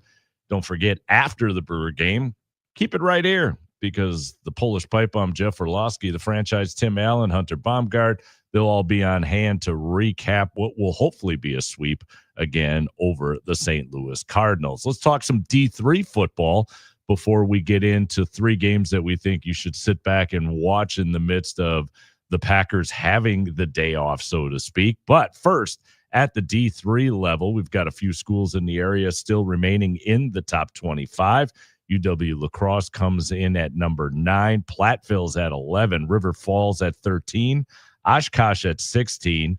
Whitewater at 21. It's like half the WIAC is now ranked in the top 25, which is always good to see as far as college football goes here in the state of Wisconsin. We had some games take place yesterday. Eau Claire over Kenyon, 35-6.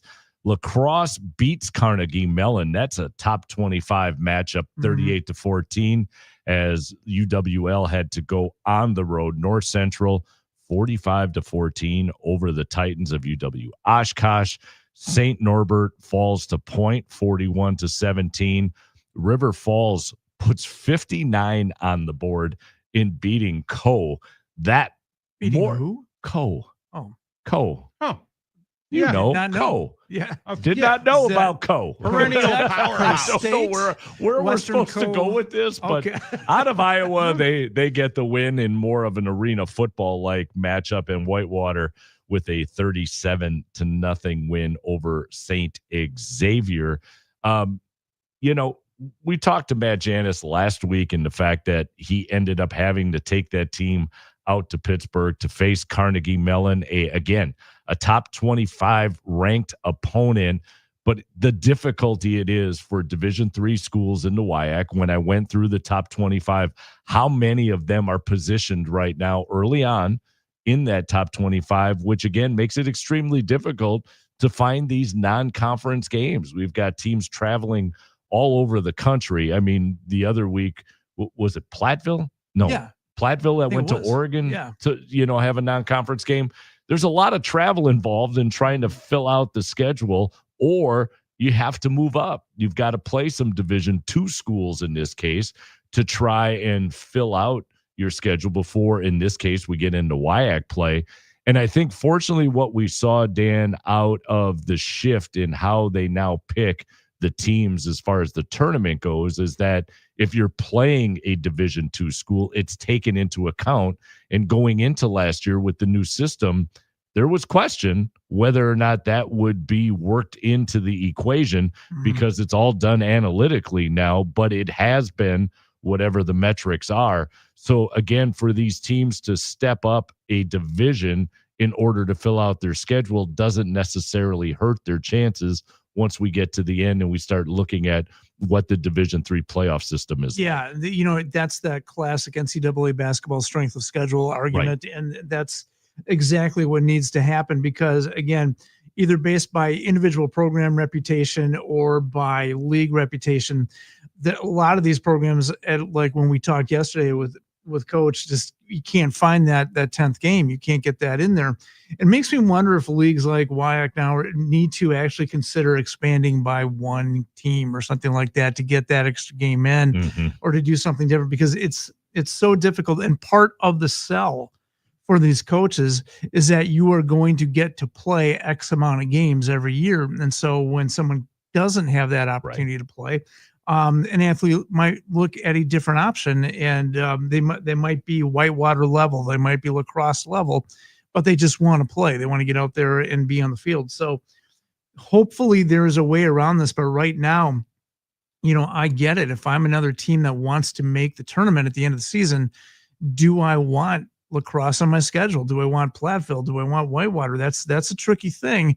And you're concerned about your program. You're not looking at the overall wealth of NCAA Division III football. That's not what you're looking at. So it's a bit of a challenge. And I think these leagues that are established are going to have to go back to the drawing board a little bit and just kind of figure out an answer to this, because in addition to all the logistical issues, if there's an expense issue that a lot of these programs cannot absorb to send someone to Pennsylvania, to the state of Washington to do those things.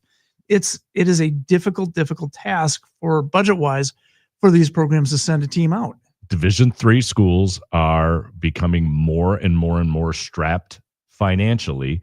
And unless the NCAA steps in and figures out a way like they do at the end of the season to help out with expenses once you get to playoffs, some of these schools, there needs to be, I'll call it, a pool of money to assist in allowing them to go and do what you just described, which is find games outside of the state, which is needed in order to fill out their schedule. Now we've got one game next week. So the Badgers next week will take on Maryland. It's an 11 o'clock kick at Camp Randall. To the student base, you're going to have to get up a little early. All right. You're going to have to set the alarm, maybe curtail it a little bit on Friday night, save it for Saturday so that. Yeah, that happens. I'm trying, Dan, and you're not helping. So you get there a little bit early in hopes of, filling up the student section, because we're going to have to figure out a way for the Badgers to rebound next week. But there's a Division III matchup also taking place at 11 a.m. as UW Whitewater will head to Texas to take on Mary Hardin Baylor. Those are two schools that perennially find themselves matched up with one another once we get to the Division III playoffs, and we're seeing it in a non-conference format. Mary Hardin Baylor made the trip last year up to Wisconsin, played a couple of WIAC schools, and spent the week before traveling back down, which is weird to say that it was cheaper to have a football team come up to Wisconsin and stay the week to get 2 games in to fill out their non-conference schedule in the same fashion that we're talking about with the WIAC before heading back.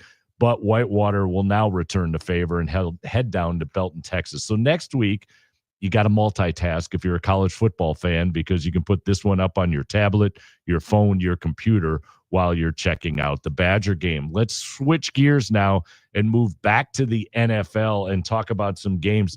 Some of them, the money train has already given us, as far as putting a little something down on your favorite website or down at Pato before the games get going today. But last week we talked about Pittsburgh and the Jets, Buffalo at Baltimore, Bears and Vikings. And did we not look Nostradamus-like? In all 3 of those games became what ESPN now likes to call instant classics. All 3 of the games that we were earmarking last week going into week 1 outside of the Packer game turned out to be just phenomenal football games.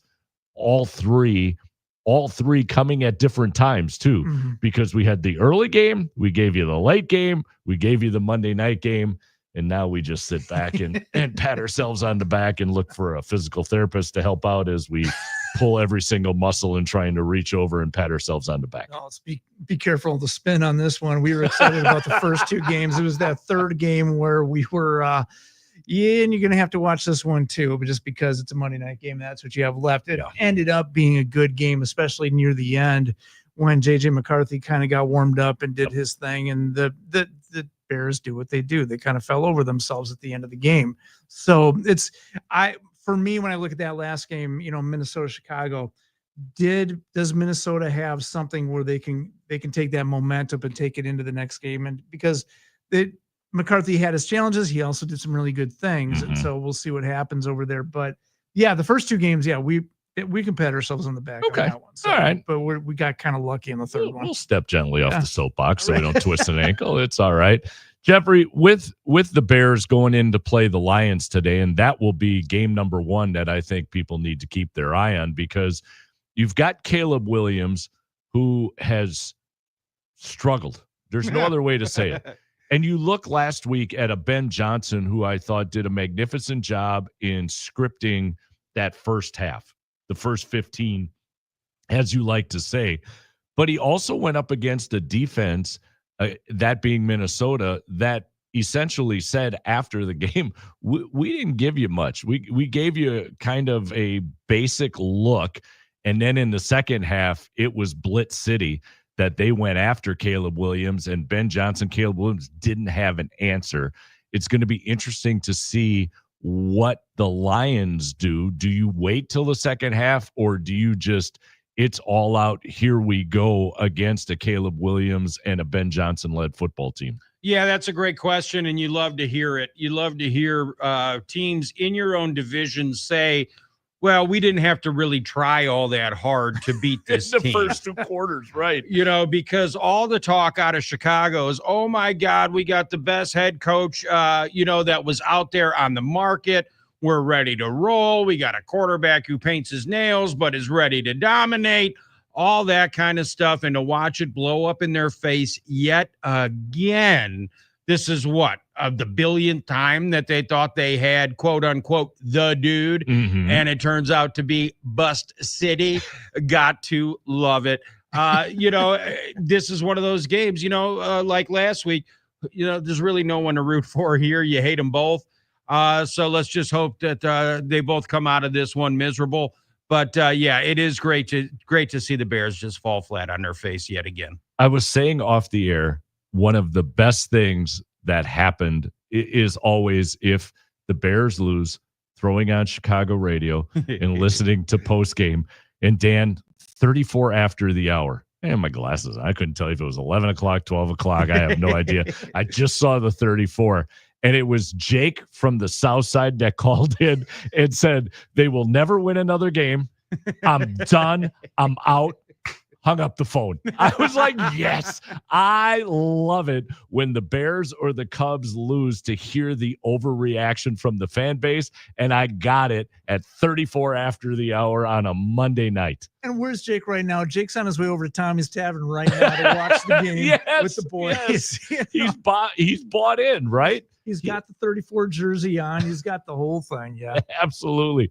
Now, the other interesting one for me, Dan, in a I don't know if I want to call it a strange way, it's Giants, Dallas, because I thought Dallas played fairly well in that opening round, in the opening week game against Philadelphia. I thought they played much better than I anticipated or would have given them credit for. And I know Spitgate happened, and, people will say if that doesn't happen, it would have been a completely different story. Whatever the case may be, fine. But I thought Dallas played fairly well. The Giants, when you every once in a while will send me that meme of the dumpster fire as it rolls down the street, that's the impression I get right now with the New York Giants. And I think that game is going to be interesting to see, because I feel as if Dallas can get out early, I think we're going to watch a Giant sideline just implode on itself. I think so. And you're talking about that dumpster fire meme. I mean, it's almost like it's on tour. It's been going on for so long. It has its own t-shirt about where it stops, because the Giants have not been able to fix the problem. The Giants are quickly devolving into Cleveland mode in terms of why they can't fix the problem. There are other programs out there that are in the same spot. Yeah, Dallas did play better than I think a lot of people anticipated, because they were just on the heels of the Micah Parsons trade and going and doing that. And then Philadelphia became more stout in the second half and were able to pull away a little bit. They were able to get that win. I'm looking at the slate of games. I'm not exactly sure what I'm excited about in this. You've got KC at the bottom and playing against Philadelphia. That's a good one. Atlanta, Minnesota, maybe kind of a thing, but this is just kind of a flat weekend for football in terms of big games. I think your biggest game, it's going to sound like I'm a homer, but really the biggest game was that you were really interested in were Commanders-Packers, and you saw the result of that. But outside of the obligatory, Jason Kelsey, everything that comes along with that game. That's going to be, KC. I don't know a whole lot that I want to watch. I will. Don't get me wrong. I will find a way to watch football because it's Sunday. Yeah, because it's Sunday. It's what we do. You do. But I mean, even into the Monday night games, I'm just kind of like, meh. Just kind of like the NFL took it was Sunday off on this one. Yeah. Jeffrey, Seattle, Pittsburgh. But here's where I'm going with this. Last week, it was Aaron Rodgers who had a carry, in essence, the Steelers past the Jets. And I think a team that people always think of from a defensive standpoint, and they really struggled last week against the Jets. I look for the Steelers today to have a big game against Seattle, especially at home. You get that time zone thing going with the Seahawks. It becomes a detriment a little bit to them. I look not only for maybe Aaron Rodgers to play in the same fashion he did last week, but I look for their defense to be much more prominent than what we saw against the Jets. Yeah, I absolutely do too. And, you could use the excuse coming from the West Coast to the East Coast to play. It's just going to be dominance by Mr. Rodgers. Welcome to Mr. Rogers' neighborhood here. He's going to carve up those sea chickens. And, I do expect their defense to play better. Seattle, their offense, I don't know if it's going to scare many people. I think Pittsburgh gets a win and wins big. TJ Watt to this floor. TJ Watt, I think you're going to have a big game, my friend. I think that's going to be something to behold. All right, let's get to our last break of the day, because when we come back, it'll be time to close up shop as we always do with the Puka Bite Bomb in week 2 of this NFL season. We'll get to it next. It's the Wisconsin Sports Sunday here on The Game. Kings of the schoolman, where the boys are fall. The dance of sunlight on water. Shimmering, sparkling, beautiful, hypnotic. Houses that overlook a gorgeous body of water are the most highly desired houses in the world. The Bellamare collection of fine jewelry features classic white diamonds, flanked and surrounded by rare and exotic blue diamonds. Bellamare means beautiful water. Bellamare, sunlight on water, glimmering and twinkling. The dance is enticing. The look is spectacular. The impact is exciting. Blue and white diamonds created in the heart of Mother Nature will dance and sing on the body of a glittering, sparkling woman. Bellamare. This blue and white beauty of sunlight on water should be worn on the fingers, the wrist, the neck, and the ears of the woman you love. The Bellamare collection is available only at Kessler's. We do diamonds better because diamonds are what we do. For the location of the Kessler's nearest you, visit KesslersDiamonds.com. Bikers need protection, not just from other drivers, but unfortunately from insurance companies too. We've been fighting for injured bikers and their families for more than 30 years. Call Gruber Law Offices today. One call, that's all. How many fantasy leagues are you in? Wait, don't answer. Too many? No such thing. Plus, I've got a fantasy game that takes 2 seconds and is available in the great state of Wisconsin. It allows you to win real money. It's called Underdog Fantasy. It's the best place to make picks and win money, right where you live in Wisconsin. Playing on Underdog is easy. Just pick whether your favorite players will go higher or lower on stats like touchdowns, catches, yards, and more. Get your picks right, and you can win up to 5,000 times your cash playing with as little as $1. This week, I got CeeDee Lamb lower, 72.5 reception yards, and Saquon Barkley higher, half a touchdown. Download the app today, sign up, use promo code ZABE to score $50 in bonus funds when you play your first $5 game. That's promo code ZABE. Millions of fans have already won billions making picks on Underdog. Will you be next? Underdog. Make picks, win money. Must be 18 plus and present in Wisconsin. Terms apply. See website for details. Concern about your play? Call 1-800-GAMBLER or visit ncpgambling.org. Are you a U.S. Cellular customer uncertain about the switch to T-Mobile? Well, it's never been easier to switch to Verizon and get the certainty you deserve. Plans start at just $30 per line per month for 4 lines on unlimited welcome with autopay plus taxes and fees. And that price is guaranteed for 3 years on America's most reliable 5G network. Visit a Verizon store today. 3-year price guarantee only applies to then current base monthly rate. Additional terms apply. In times of congestion, unlimited 5G and 4G LTE may be temporarily slower than other traffic. Domestic data roaming at 2G speeds. Rankings based on root metrics. Root score report dated 1H2025. Your results may vary. Hey, it's Brian Butch for Window Nation. Right now, this month, get 50% off all window styles, plus 0 down, 0 payments, and 0 interest for 2 years. That's right. You could pay nothing until 2027. Here's the thing. You want to go to the hottest baseball team, the best baseball team in all of America? You could get 2 pair of tickets to an upcoming Milwaukee Brewers game when you replace all the windows in your home. So give them a call at 866-90NATION or visit windownation.com. Stop settling for weak sound. It's time to level up your game and bring the boom. Hit the town with the ultra-durable LG X Boom portable speaker and enjoy vibrant sound wherever you go. Elevate your listening experience to new heights because, let's be real, your music deserves it. The future of sound is now with LG X Boom. And for a limited time, save 25% at LG.com with code FALL25. Bring the boom. X Boom. Oh no, stomach issues again? Stomach issues? Who are you? Your pancreas. I could be the real reason for your diarrhea, gas, bloating, stomach pain, or loose oily stools. I thought it was my stomach. People often do, but any of these symptoms could mean having a condition called exocrine pancreatic insufficiency, or EPI. With EPI, the pancreas doesn't release enough enzymes to break down food, but EPI is manageable. Use the symptom checker on identifyepi.com and speak with your doctor. That's identifyepi.com. Sponsored by AbbVie. Homeowners, would you like to save on your monthly payments? Mortgage rates have been dropping. Visit rocketmortgage.com today to see what you could save. Call 800-863-4332 for cost information and conditions. Rocket Mortgage LLC, licensed in all 50 states. NMLS ConsumerAccess.org, number 3030.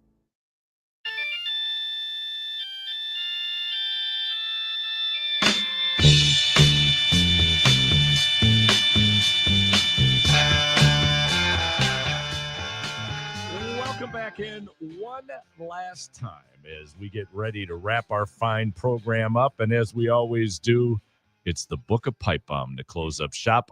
Jeffrey, the floor is yours, my friend. All right. Well, kind of a strange week and not in a good way here. You know, America, get your stuff together because this country's heading in a dangerous situation and no one wants to go there.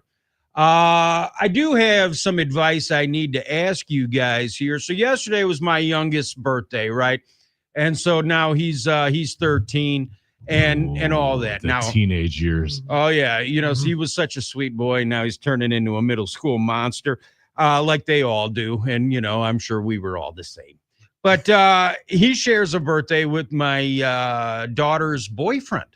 Okay. And so I wake up this morning and the old lady, hey, what should we get him for his birthday? And starts throwing around all these numbers. Nice kid. I like him. Very nice guy. But she's throwing around numbers like, yeah, maybe we should get him $150 gift card over here and all this kind of stuff. What? Yeah. What do you guys think a right monetary donation to a teenage boyfriend of your daughter should be, if any? I don't think you're wrong with contributing to the birthday celebration. Do we have just don't get too deep, but like, what are we interested in? Like, you know, does the young man like to fill in the blank? I have no idea. Okay. He's a very quiet kid. Okay. He works hard. You know, he sits there and gets out of school early and stuff in high school. And you know, like work release, you know, to go and work. So, you know, he's a hardworking kid and all that. And like I said, I really like him. I just don't know, you know, because when she's throwing out some numbers and, you know, we took this kid on vacation with us. And granted, it was a short one, just a few weeks back. You know, oh man, I didn't think Amazon delivers and it's $25. That's what I was thinking. Yeah, this is you know, it's the thought that matters most kind of a thing. $150 is a little too steep for where I'm going with this. So, yeah, if he's listening, with apologies, but you know, maybe if you want to use a talk and text line to let us know what you think you should get and what the value should be, I would love that. But I'm thinking, no, where does, you know, where does he like to eat? Get $50 for Culver's, he'll be thrilled. Yeah, that'd be fantastic. And that's north for me too. I still think. But you know what? That's crazy. Like you just said, $50. Yeah. I think you go back, you know, let's be the old guys to get off my lawn stage of our lives, where if you went back 10 years, be like $50. But now you get a burger, some fries, and a shake, and they're like, $22.78. I'm like, you don't have to make it that fresh. I mean, what is the cow in the pasture?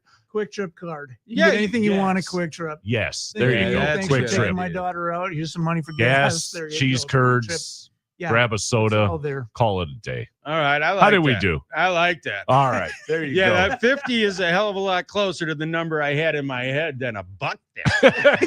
Oh man, that just sat there and kind of rocked my world this morning. Like, how much you talking? One of those. What'd you say, talking Willis? about Willis? Yeah, Yes. moments. You had one of those moments. All right, it is already been 2 hours. Wow, this went quick today as we get ready to wrap things up. Don't forget, Badgers next week, 11 a.m. kick. They'll have it here for you on the game, which means we won't have our college sports show, but we'll be back next week, Sunday. We'll wrap up the college world as well as get you ready for Packers Browns, and then we'll get you going into pregame as Doug Russell will lead you to kick with Wayne Larrabee and company.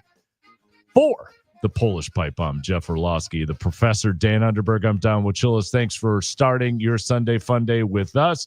Enjoy week 2 of the NFL. Have a great week. We'll see you in 6 and 22. Have a great day.